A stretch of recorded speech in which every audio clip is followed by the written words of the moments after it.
안녕하십니까? 러빙타임 새벽을 여는 예수묵상 시간입니다. 오늘의 예수묵상 범위는 출애굽기 5장 1절로 21절까지의 말씀입니다. 오늘도 이 말씀 속에서 하루를 살아가는 데 필요한 영적인 힘을 얻게 되기를 간절히 소원합니다. 먼저 본문 말씀을 읽도록 하겠습니다. 그 후에 모세와 아론이 바로에게 가서 이르되 이스라엘의 하나님 여호와께서 이렇게 말씀하시기를 내 백성을 보내라. 그러면 그들이 광야에서 내 앞에 절기를 지킬 것이니라 하셨나이다. 바로가 이르되 여호와가 누구이기에 내가 그의 목소리를 듣고 이스라엘을 보내겠느냐? 나는 여호와를 알지 못하니 이스라엘을 보내지 아니하리라.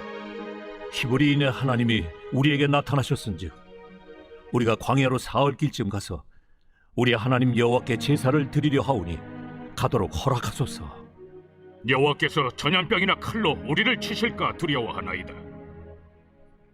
모세와 아론아, 너희가 어찌하여 백성의 노역을 쉬게 하려느냐? 가서 너희의 노역이나 하라. 이제 이 땅의 백성이 많아졌거늘 너희가 그들로 노역을 쉬게 하는도다. 바로가 그날에 백성의 감독들과 기록원들에게 명령하여 이르되 너희는 백성에게 다시는 벽돌에 쓸 짚을 전과 같이 주지 말고 그들이 가서 스스로 짚을 줍게 하라. 또 그들이 전에 만든 벽돌 수효대로 그들에게 만들게 하고 감하지 말라. 그들이 게으름으로 소리질러 이르기를 우리가 가서 우리 하나님께 제사를 드리자 하나니 그 사람들의 노동을 무겁게 함으로 수고롭게 하여 그들로 거짓말을 듣지 않게 하라. 백성의 감독들과 기록원들이 나가서 백성에게 말하여 이르되 바로가 이렇게 말하기를 내가 너희에게 짚을 주지 아니하리니 너희는 짚을 찾을 곳으로 가서 주우라. 그러나 너희 일은 조금도 감하지 아니하리라 하셨느니라. 백성이 해국 온 땅에 흩어져 곡초 그루터기를 거두어다가 짚을 대신하니 감독들이 그들을 독촉하여 이르되 너희는 짚이 있을 때와 같이 그날의 일을 그날에 마치라. 바로의 감독들이 자기들이 세운 바 이스라엘 자손의 기록원들을 때리며 이르되 너희가 어찌하여 어제와 오늘에 만드는 벽돌의 수요를 전과 같이 채우지 아니하였느냐? 이스라엘 자손의 기록원들이 가서 바로에게 호소하여 이르되 왕은 어찌하여 당신의 종들에게 이같이 하시나이까?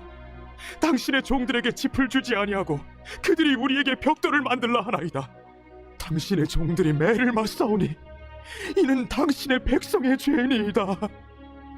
너희가 게으르다 게으르다. 그러므로 너희가 이르기를 우리가 가서 여호와께 제사를 드리자 하는도다. 이제 가서 일하라. 짚은 너희에게 주지 않을지라도 벽돌은 너희가 수량대로 바칠지니라.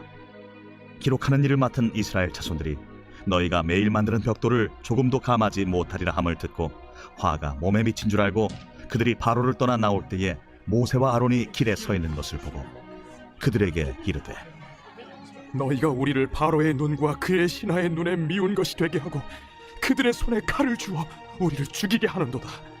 여호와는 너희를 살피시고 판단하시기를 원하노라. 말씀 줄거리입니다.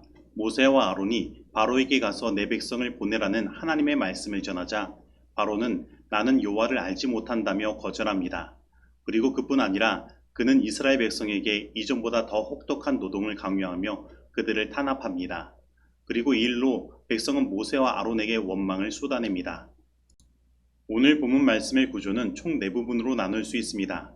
첫째, 1절로 3절까지는 바로 앞에 선 모세와 아론의 이야기를 다루고 둘째, 4절로 9절까지는 모세의 요구에 대한 바로의 반응이 나오는데 오히려 바로는 그 압제를 가중되게 명령합니다.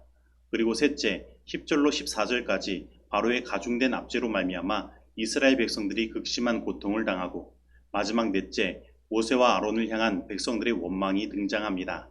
그리고 오늘 본문을 앞에 출애굽기 4장 29절부터 바라보면 우리는 히브리 문학의 특징인 교차 대꾸를 찾을 수 있습니다. 그래서 그것을 살펴보면 다음과 같습니다. 먼저 A, 4장 29절로 21절에는 모세와 아론이 이스라엘에게 받아들여지는 내용이 나오고 그리고 B, 5장 1절로 5절은 바로에 대한 모세와 아론의 헛된 호소가 나오고 바로는 주님을 인정하기를 거부합니다. 그리고 C, 5장 6절로 14절에는 바로의 새롭고 더 가혹한 체제가 나오는데 이것이 큰 주제로 따지면 교차 대꾸의 가장 중심에 놓여 있는 것입니다.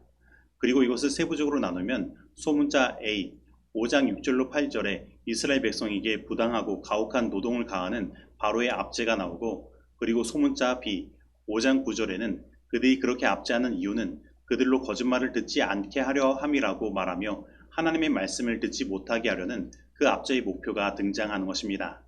그리고 다시 소문자 A 5장 10절로 14절은 이스라엘의 육체적 고통이 묘사됩니다. 그리고 이제 다시 대문자 B 5장 15절로 18절은 바로에 대한 헛된 호소가 다시 등장하고 바로는 여호와께 경배하는 것을 거절합니다. 그리고 다시 대문자 A 5장 19절로 21절은 이스라엘이 이제는 모세와 아론을 원망하는 이야기를 다루고 있습니다. 그래서 이 교차대구의 가장 중심에는 바로의 가혹한 압제가 있고 그 목표가 그들로 거짓말, 곧 하나님의 말씀을 듣지 못하게 하려 함이라는 것이 놓여 있는 것입니다. 그러면 우리는 이것을 어떻게 우리의 삶에 적용할 수 있을까요? 우리는 이것을 우리의 삶에 적용하기 위해서 이 출애굽을 표상학적 의미로 생각할 필요가 있습니다. 그래서 여기 나타난 큰 것들만 표상학적으로 적용하면 이렇습니다. 애굽은 우리가 살아가는 이 죄악 세상을 표상합니다. 그리고 애굽 왕 바로는 이 죄악 세상을 다스리는 사탄을 표상하고 이스라엘 백성들은 이 죄악 세상에 살아가는 우리들을 표상합니다. 그리고 모세는 이스라엘을 구원하기 위하여 이 애굽한 존재이기에 우리를 구원하기 위하여 입세상하신 예수 그리스도를 표상하는 것입니다. 그래서 우리는 이 죄악 세상에서 하늘 영원한 가나안 땅으로 향하여 나아가는 출세상을 경험해야 하는 영적 이스라엘인 것입니다. 그리고 모세가 출애굽의 목적이 하나님을 예비하는 것으로 말한 것처럼 우리들의 출세상의 목적은 하나님께 영원히 예비하는 데 있는 것입니다. 그리고 출애굽의 중심에 모세가 있듯이 이 출세상의 중심에는 예수 그리스도께서 계시는 것입니다. 그런데 출애굽의 요구에 바로가 그들의 노동을 더 가혹하게 한 것처럼 이 세상의 출세상을 위하여 예수 그리스도의 복음이 전해질 때 이 세상의 형편도 사람들의 노동이 힘들어지고 먹고 사는 문제가 힘들어지는 형편이 될 것입니다. 그리고 성경은 이 세상 마지막 때에 이 세상이 정말로 먹고 살기 힘든 세상이 될 것을 예언하고 있습니다. 특별히 마지막 요한계시록 13장의 예언이 이루어지기 위해서는 반드시 이 세상에 큰 경제적인 변화가 일어나야만 하는 것입니다. 그리고 그 변화는 사람들의 매매를 통제해야 할 만큼 변화인 것입니다. 그리고 이러한 변화는 경제적인 발전을 이루는 때에는 이루어지지 못합니다. 바로 이러한 것은 세상의 경제가 완전히 무너지고 사람들이 먹고 사는 문제를 해결하기 위하여 정부의 역할이 커지는 때에 일어나는 것입니다. 그러므로 이 출세상 전에 이 세상은 먹고 사는 문제로 인하여 사람들에게 더욱 바쁘고 힘든 노동과 복종을 요구할 것입니다. 그리고 이러한 것을 일으키는 사단의 목적은 하나님의 진리의 말씀을 사람들이 듣지 못하게 하고 순종하지 못하도록 하는 것입니다. 그렇다면 오늘 우리의 삶은 어떻습니까? 오늘날 우리는 여전히 바쁘고 힘든 삶을 살아가고 있습니다. 사람들은 먹고 살기 위해, 그리고 더 좋은 집으로 가기 위해, 더 편안한 삶을 살기 위해, 더 좋은 직업을 갖기 위해, 남들보다 더 공부를 잘하기 위해, 더 즐거운 삶을 보내기 위해 바쁘고 힘든 삶을 살아가는 것입니다. 더군다나 TV, 오락, 유튜브 등의 발달은 더욱더 우리로 하여금 하나님의 말씀과 멀어지게 만드는 것입니다.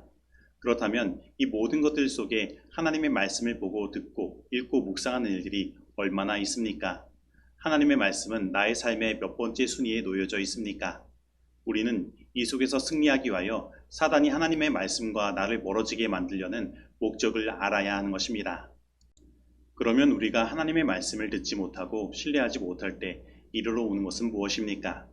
오늘 본문 말씀에 나타난 출애굽 때는 모세와 아론에 대한 백성의 원망이 늘어간 것입니다. 그리고 이 세상 마지막 출세상의 때에도 우리가 하나님의 말씀을 듣지 못하고 신뢰하지 못할 때 예수님에 대한 원망과 불신, 지도자들에 대한 불신이 늘어가는 것입니다. 그리고 실제로 오늘날 이 세상에 일어나는 일들이 그렇습니다.